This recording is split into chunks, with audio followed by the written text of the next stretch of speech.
Hi, everyone, and welcome back to our series Submerge.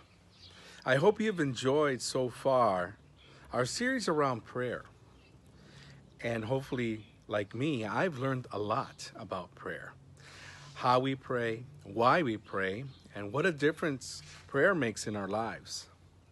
I know some of us already have a prayer life, and hopefully, we've given you some strategies on how to improve that prayer life. I know that I have learned some new strategies on how to pray. But today we're going to talk about what if God doesn't answer my prayers?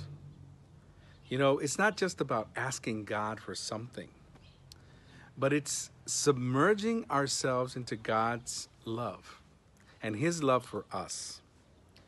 And we need to trust Him. You know, we need to recognize Him as our Father and that He wants the best for us. And I was thinking about the theme this week, and the best way I could do that is to tell you something about my life that I was thinking about this when I was preparing for today's talk. And as you know, I grew up in Chicago. I was born and raised and lived my first 15 years there. But when I was in the 7th grade, my parents decided to move to Mexico.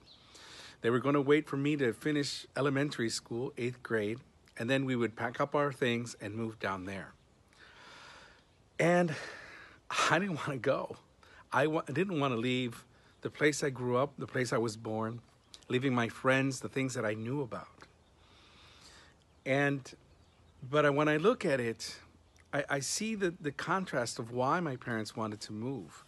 We lived in a very low-end neighborhood, drug and gang-infested neighborhood in Chicago. We lived in a 2-bedroom apartment. There was 5 of us. We didn't have a lot of money. The prospect of study wasn't that great. We didn't have a lot of money to go to college. So obviously probably was going to be a high school graduate or a high school dropout. When we moved to Mexico, we were more middle class. I had my own bedroom. We moved from a 2-bedroom apartment to a 4-bedroom house in Mexico, and we had family support. In Chicago, we were by ourselves. But moving down to Mexico, we had all our family, our cousins, our aunts, uncles. And that was a big, big change. But I prayed. I prayed that I wanted to go back to Chicago. I wanted to go back to the U.S. And as much as I kind of, after the first couple years being in Mexico, I got accustomed to being there and making new friends and going to school, I still long to go back or to come back to the U.S. because I'm already here. So 20 years passed and my prayer was answered. But when I look back on it, I thank God the way He answered my prayer. I didn't go back immediately because if I would have done that, I would have had the same problems, would have been in a drug and gang-related infested neighborhood. Probably didn't have any support system, obviously, and school was going to be an issue. So 20 years passed by, and I had the opportunity. I was working for a big company, and they asked me to move from Mexico to Detroit, Michigan for work. And when I look at that time frame of 20 years that it took for God to answer my prayer, I see how blessed I was of how He answered my prayer. Because one, I had a college degree. I was able to go to school. I was bilingual. And back then, this is back in 1990s. You guys probably weren't even born yet. Being bilingual, knowing Spanish and English fluently, was a big plus, especially for companies because you needed that. And I already had that because I grew up here in the States. I was married. I wasn't going to be alone. I had my lovely wife of now 28 years and 2 of my kids and 1 on the way. So I had a support system. And I had a career, like I said. I went to college, and that could help me flourish. So sometimes we feel that God doesn't answer our prayers.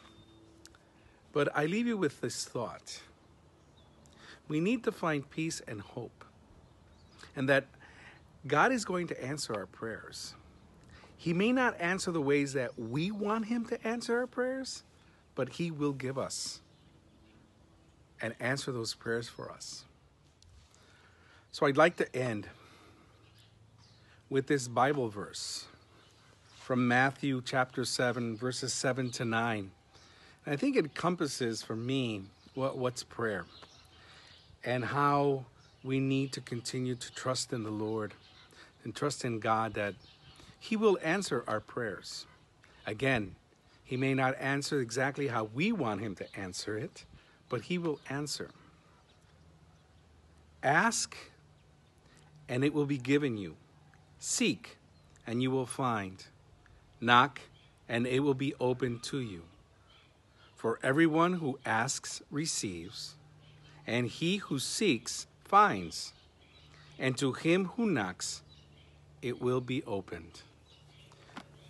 So we're looking forward to continue to pray for you, to pray with you.